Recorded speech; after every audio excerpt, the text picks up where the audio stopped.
Bonjour chers élèves, bienvenue à notre séquence de travail aujourd'hui qui parle de l'expression écrite.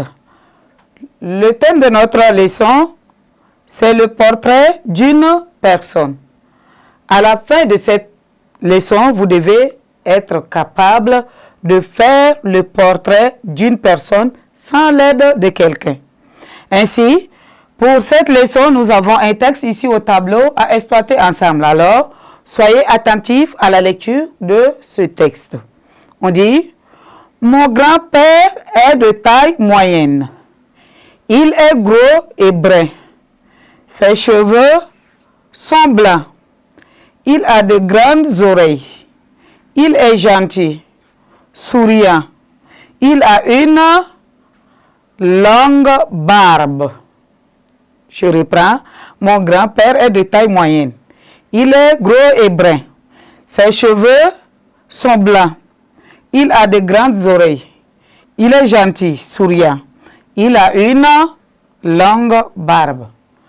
Notre texte ici nous parle du portrait d'une personne.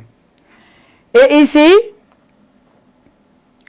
faire le portrait d'une personne, c'est faire la description de cette personne de l'extérieur ou du caractère. Faire la description de cette personne de l'extérieur ou du caractère, c'est-à-dire dire l'âge de la personne, sa taille, sa corpulence et enfin son attitude, son visage et ses particularités, le regard. Les autres parties de son corps, ses bras.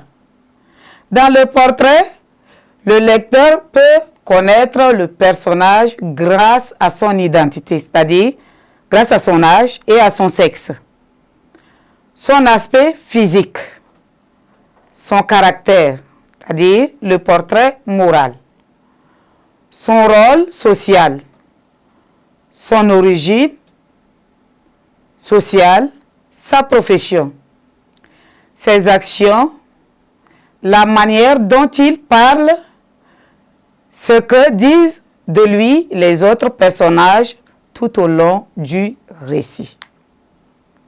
Je reprends.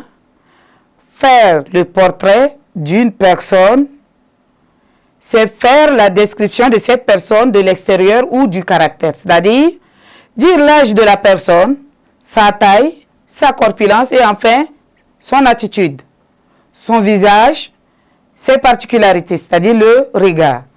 Les autres parties de son corps, ses bras, ainsi de suite. Dans le portrait, le lecteur peut connaître le personnage grâce à son identité, son âge, son sexe, son aspect physique ou son caractère, portrait moral, son rôle social, son origine sociale ou sa profession, ses actions, la manière dont il parle, de ce que disent les autres personnages de lui tout au long du récit. Ainsi, chers élèves, merci de m'avoir prêté l'attention. On a fini avec notre leçon portée sur le portrait d'une personne. Au revoir et à nous revoir à la prochaine séance.